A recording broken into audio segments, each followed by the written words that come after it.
साला जैसे ही मैं वापस देश लौटता हूँ उसी दिन प्लेन अचानक ब्लास्ट हो जाता है, जिस पर मैं जल्दी से पैराशूट पहनने ही वाला होता हूँ कि एक कमजोर सी दिखने वाली औरत अचानक मेरी तरफ दौड़कर मेरा बैग झटके से खींच लेती है। ये क्या कर रही है तू? मैं गुस्से में उससे बहस करने ही वाला होता हूँ, जिस पर वो अचानक मेरे बिल्कुल पास आ जाती है और अपने सॉफ्ट लिप्स सीधे मेरे मुंह पर दबा देती है। सच में यार 7 साल से गर्लफ्रेंड के साथ हूँ, लेकिन उसके लिप्स का लिपस्टिक तक प्रॉपरली फील नहीं किया और ये औरत तो जैसे मुझे पूरा निगल ही लेना चाहती है। फिर मुझे महसूस होता है कि उसका हाथ कहीं गलत जगह मूव कर रहा है, जिस पर मैं अंदर से और भड़क जाता हूँ। क्या खुद को सुंदर समझकर कुछ भी करेगी क्या? मैं गुस्से में उसे दूर धकेलने ही वाला होता हूँ। तभी कुछ लंबे चौड़े बॉडी वाले आदमी हमारे पास आते हैं, जिनकी नजरें चारों तरफ स्कैन कर रही होती है, जिस पर उनमें से एक कहता है यहाँ नहीं है। वो इतनी आसानी से जंप करने की हिम्मत नहीं करेगा, ऊपर से वो बुरी तरह घायल भी है,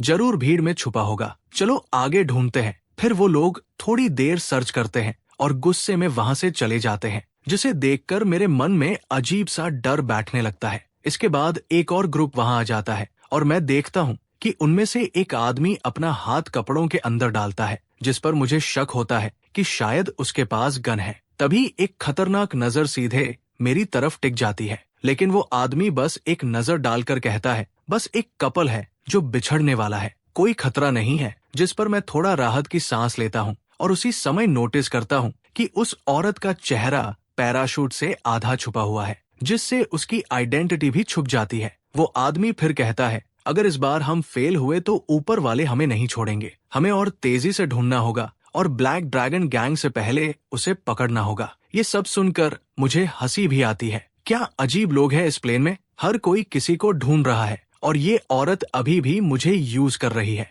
मैं फिर उसे हटाने के लिए हाथ बढ़ाता हूँ, लेकिन वो मेरा रिस्ट पकड़ लेती है और मेरा हाथ अपनी वेस्ट पर रख देती है। मैं चिढ़कर कहता हूँ, तुम हो कौन? थोड़ा दूर रहो मुझसे। तभी वो धीमे से कहती है, प्लेन क्रैश होने वाला है, सुनाई नहीं दे रहा क्या? इतने में वो लीडर आदमी अचानक रुक जाता है और मेरी तरफ देखने लगता है, जिस पर उसका साथी कहता है, बॉस जल्दी चलना होगा, हमारे पास ज्यादा टाइम नहीं है। आप क्या देख रहे हैं? वो भी उसकी नजर फॉलो करता है, जिस पर मुझे एहसास होता है कि वो मुझे नहीं बल्कि उस औरत को देख रहे थे जो अब वहां से हट चुकी है। ये देखकर उनका ध्यान पूरी तरह उसकी तरफ चला जाता है और वो बॉस तुरंत अपनी पिस्टल निकालकर गोली चला देता है, जिस पर वो औरत तुरंत एक ब्लैंकेट उसकी तरफ फेंकती है और मुझे पकड़कर नीचे जंप कर जाती है। सब कुछ इतनी तेजी से होता है कि हवा में ही हमारा पैराशूट खुल जाता है और हम दोनों आसमान में तैरते हुए प्लेन से दूर होते जाते हैं। तभी पीछे से गोलियों की आवाज गूंजती है और वो लोग चिल्लाते हैं, वही है, भाग रहा है, जल्दी फायर करो। हमारा पैराशूट दूर जाता देख वो बॉस गुस्से में चिल्लाता है, जल्दी पीछा करो। और फिर वो सभी भी पैराशूट पहनकर नीचे कूद जाते हैं। मैं अंदर से घबरा जाता हूँ। मैंने कभी नहीं सोचा था कि मैं ऐसे किसी पागल सिचुएशन में फंस जाऊंगा। ये औरत आखिर है कौन और इतने गैंग्स इसे क्यों मारना चाहते हैं? मैं उससे पूछने ही वाला होता हूँ, तभी देखता हूँ कि उसकी आंखें बंद हो चुकी है और उसका हाथ जो मेरी वेस्ट पकड़ रहा था ढीला पड़ जाता है। उसका पूरा बॉडी अचानकली हो जाता है। मैं घबरा जाता हूँ। अरे सुमत, मैं डर के मारे उसे और कसकर पकड़ लेता हूँ। क्या ये शौक से बेहोश हो गई है? तभी मुझे महसूस होता है कि पैराशूट फट चुका है और वो औरत भी पूरी तरह अनकॉन्शियस हो चुकी है। मैं मन ही मन भगवान से प्रार्थना करता हूँ, क्या सच में आज यही मरने वाला हूँ? नीचे सिर्फ एंडलेस समुद्र दिखाई देता है और मैं बस यही उम्मीद करता हूँ कि ये पैराशूट थोड़ी देर और टिक जाए। मैं मरना नहीं चाहता, ऐसे बेवकूफी भरे तरीके से एंड नहीं होना चाहता, लेकिन पैराशूट तेजी से नीचे गिरता जाता है। 20 साल की जिंदगी में मैंने खुद को इतना अनलकी कभी महसूस नहीं किया। आज तो हर मुसीबत मेरे ऊपर टूट रही है, सोचने का भी टाइम नहीं मिलता। तभी एक जोरदार आवाज के साथ हम दोनों सीधे समुद्र में गिर जाते हैं। पानी चारों तरफ उछलता है और मैं संभल नहीं पाता। कई घूंट पानी निगल लेता हूँ। मेरा पूरा शरीर ठंडा पड़ जाता है और सांस लेना मुश्किल हो जाता है, लेकिन शुक्र है मुझे तैरना आता है, वरना आज यही खत्म हो जाता। मैं कुछ देर तक पानी में स्ट्रगल करता हूँ और बड़ी मुश्किल से खुद को काम करता हूँ। तभी देखता हूँ कि समुद्र की सतह पर लाल रंग फैल रहा है, जैसे किसी ने पानी में रंग घोल दिया हो। लेयर्स में फैलता हुआ खून जो काफी डरावना लग रहा है। मैं इधर उधर देखता हूँ, लेकिन उस औरत का कहीं पता नहीं चलता। तभी मुझे याद आता है कि वो घायल थी। क्या ये सारा खून उसी का है? मैं समझ जाता हूँ कि मामला सिंपल नहीं है और वो लोग कभी भी यहाँ पहुँच सकते हैं।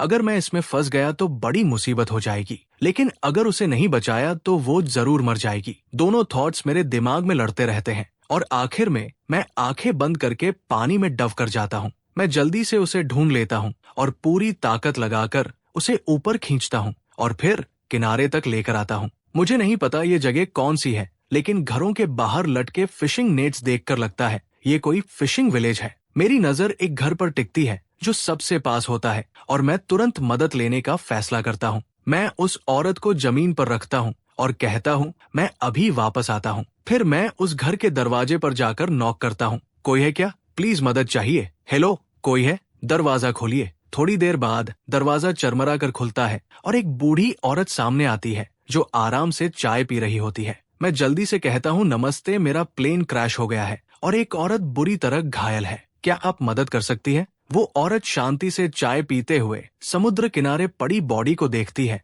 और अंदर आवाज लगाती है, अरे सुनते हो, जल्दी आओ, किसी को बचाना है। फिर एक बूढ़ा फिशरमैन बाहर आता है और बिना कुछ बोले उस औरत को उठाकर अंदर ले जाता है। वो मुझसे कहता है तुम्हारी औरत की हालत बहुत खराब है। ये गन शॉट वन लगता है, जिस पर मैं तुरंत झूठ बोलता हूँ। हाँ, प्लेन में कुछ लुटेरे चढ़ गए थे, उन्होंने लूटपाट की और गोली भी चलाई। वो आदमी कहता है आजकल का जमाना ही खराब है, तुम थोड़ा रुको, मेरे पास एक खास दवाई है, चाहे जख्म कितना भी बड़ा हो बस लगा दो, कल तक ठीक हो जाएगा। ये सुनकर मैं हैरान हो जाता हूँ, सच में ऐसी दवाई भी होती है? मैंने पहली बार सुना है। वो औरत हल्की सी हंसी के साथ कहती है मेरे घर वाले कई पीढ़ियों से फिशिंग करते आ रहे हैं। पिछली बार एक बड़ी मछली ने इनके हाथ से मांस तक नोच लिया था, लेकिन दवाई लगाने के बाद अब बिल्कुल ठीक हो गया है, जिसे सुनकर मैं थोड़ा हैरान होता हूँ। सच में ये सुनकर मुझे थोड़ा अजीब सा फील होता है। तभी बूढ़ी औरत एक पानी का बर्तन लेकर आती है और कहती है पहले तुम इसके घाव साफ कर लो, फिर बाद में दवाई लगानी है। जिस पर मैं नीचे उस औरत की तरफ देखता हूँ और वो दोनों हाथों से मेरी वेस्ट पकड़कर मेरे सीने पर सिर रखकर ऐसे रगड़ रही होती है जैसे कोई स्ट्रांग सहारा पकड़कर चैन से सो रही हो। ये क्या चल रहा है? अभी भी मौका देखकर मुझे यूज कर रही है। ये तो बेहोश थी ना, फिर भी ऐसे हरकत कर रही है, जिस पर मेरे मन में उसके लिए और भी बुरा इंप्रेशन बनता जाता है। तभी बूढ़ी औरत मुस्कुराते हुए कहती है लगता है ये लड़की तुम्हें बहुत पसंद करती है, घायल होने के बाद भी तुम्हें छोड़ नहीं रही। आजकल के यंगस्टर्स भी ना हमारे टाइम में तो हाथ पकड़ने में भी शर्माती थी। जिस पर मैं बस एक पॉलिश स्माइल देता हूँ, लेकिन अंदर से इस बेशर्म औरत के लिए इरिटेशन से भर चुका होता हूँ। इतनी चोट लगी है फिर भी सीधा लेट नहीं सकती। इसके बाद बूढ़ी औरत जाने लगती है। तभी मैं उस औरत का चेहरा ध्यान से देखता हूँ और अचानक थोड़ा रुक जाता हूँ, जिसे देखकर बूढ़ी औरत पूछती है क्या हुआ?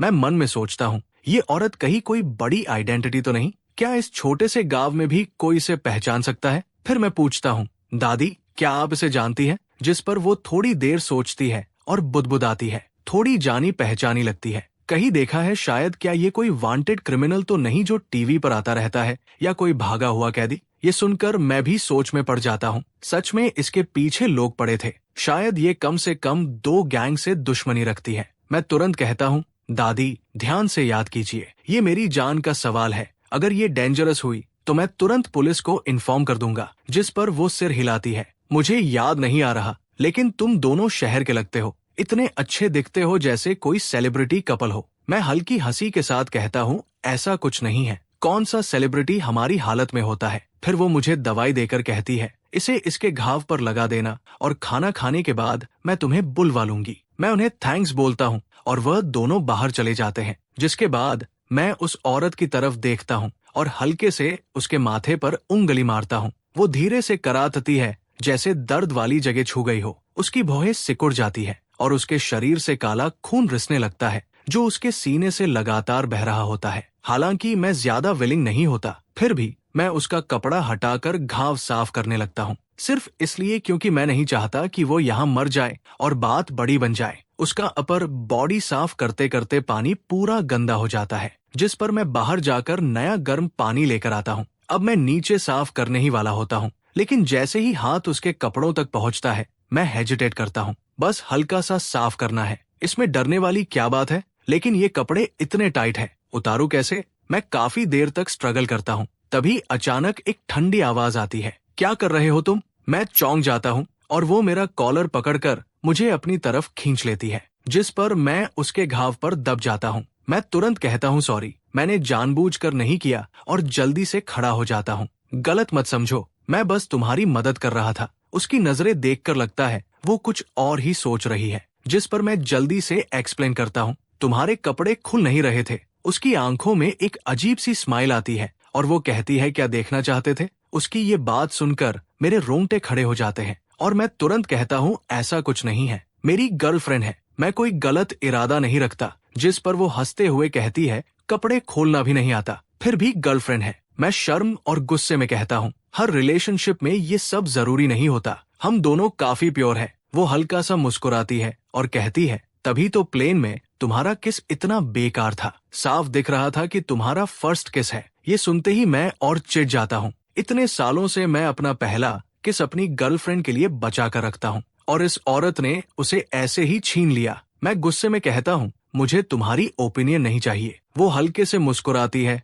और कहती है, मदद नहीं करोगे? अभी तो देखना चाहते थे, अब मुंह क्यों फेर लिया? फिर वो खुद को बहुत खास बताने लगती है, लेकिन मैं कहता हूँ मेरी गर्लफ्रेंड तुमसे बेहतर है। ये सुनकर वो थोड़ी सरप्राइज होती है, फिर हल्का सा मुस्कुराती है और धीरे धीरे मेरे करीब आती है, मेरे स्लीव को पकड़ती है जैसे कुछ बोलने वाली हो, लेकिन अचानक उसका बैलेंस बिगड़ जाता है। मैं तुरंत उसे पकड़ने के लिए आगे बढ़ता हूँ, लेकिन उसी पल उसके होंठ फिर से मेरे होठों से टकरा जाते हैं और मैं कुछ सेकंड्स के लिए पूरी तरह फ्रीज हो जाता हूँ। फिर मैं गुस्से में उसे दूर करता हूँ, तुम्हें क्या प्रॉब्लम है? ऐसे बिहेव क्यों कर रही हो? वो एक शरारती बिल्ली की तरह मुस्कुराती है और कहती है, तुम खुद पास आए थे। मैं और भड़क जाता हूँ, अगर तुम गिरती नहीं तो मैं आता ही क्यों? मैं सोचता हूँ मैंने आज तक इतनी बोल्ड औरत नहीं देखी और उसकी आंखों में मजाक साफ दिख रहा होता है, जैसे वो मेरी इरिटेशन एंजॉय कर रही हो। वो फिर कहती है, अगर इतना ही बुरा लगा तो तुम भी किस कर सकते हो।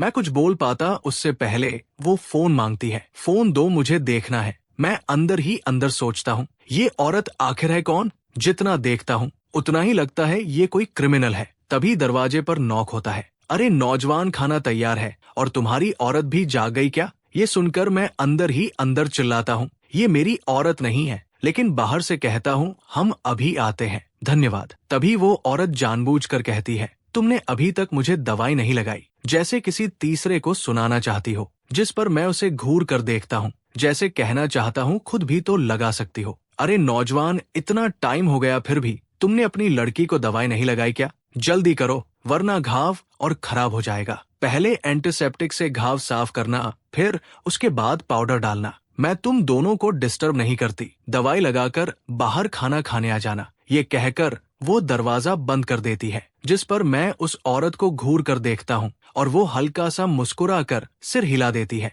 जैसे इस रिजल्ट से काफी सेटिस्फाइड हो। मैं अंदर ही अंदर दांत पीसता रहता हूँ। इसके बाद मैं आधी बोतल एंटीसेप्टिक उसके घाव पर डाल देता हूँ, जिससे हल्की जलन होती है, लेकिन वो बस हल्की सी कराती है। सच में ये औरत काफी स्ट्रांग है। फिर मैं उसके घाव साफ करता हूँ, पाउडर डालता हूँ और धीरे धीरे बैंडेज बांध देता हूँ। ये सब खत्म होने के बाद हम दोनों कमरे से बाहर निकलते हैं। डाइनिंग एरिया में बूढ़ा कपल पहले से ही बैठा होता है, भूख से इंतजार करते हुए। जैसे ही वो हमें देखते हैं, बूढ़ी औरत मुस्कुराकर कहती है, बेटी अब ठीक हो ना? आओ बैठो, खाना तैयार है। बूढ़ा आदमी भी हंसकर कहता है, कुछ खास नहीं है, बस सिंपल खाना है, उम्मीद है तुम लोग बुरा नहीं मानोगे। जिस पर मैं उनकी तरफ से थैंक्स बोलता हूँ, क्योंकि मुझे पता है ये औरत तो कुछ बोलेगी नहीं। मैं बैठ जाता हूँ, लेकिन वो औरत अभी भी खड़ी होकर पूरे घर को ऑब्जर्व कर रही होती है और अचानक पूछती है, ये जगह कौन सी है? उसकी आवाज में एक अलग ही दबाव होता है, जिसे सुनकर बूढ़ी औरत जल्दी से जवाब देती है,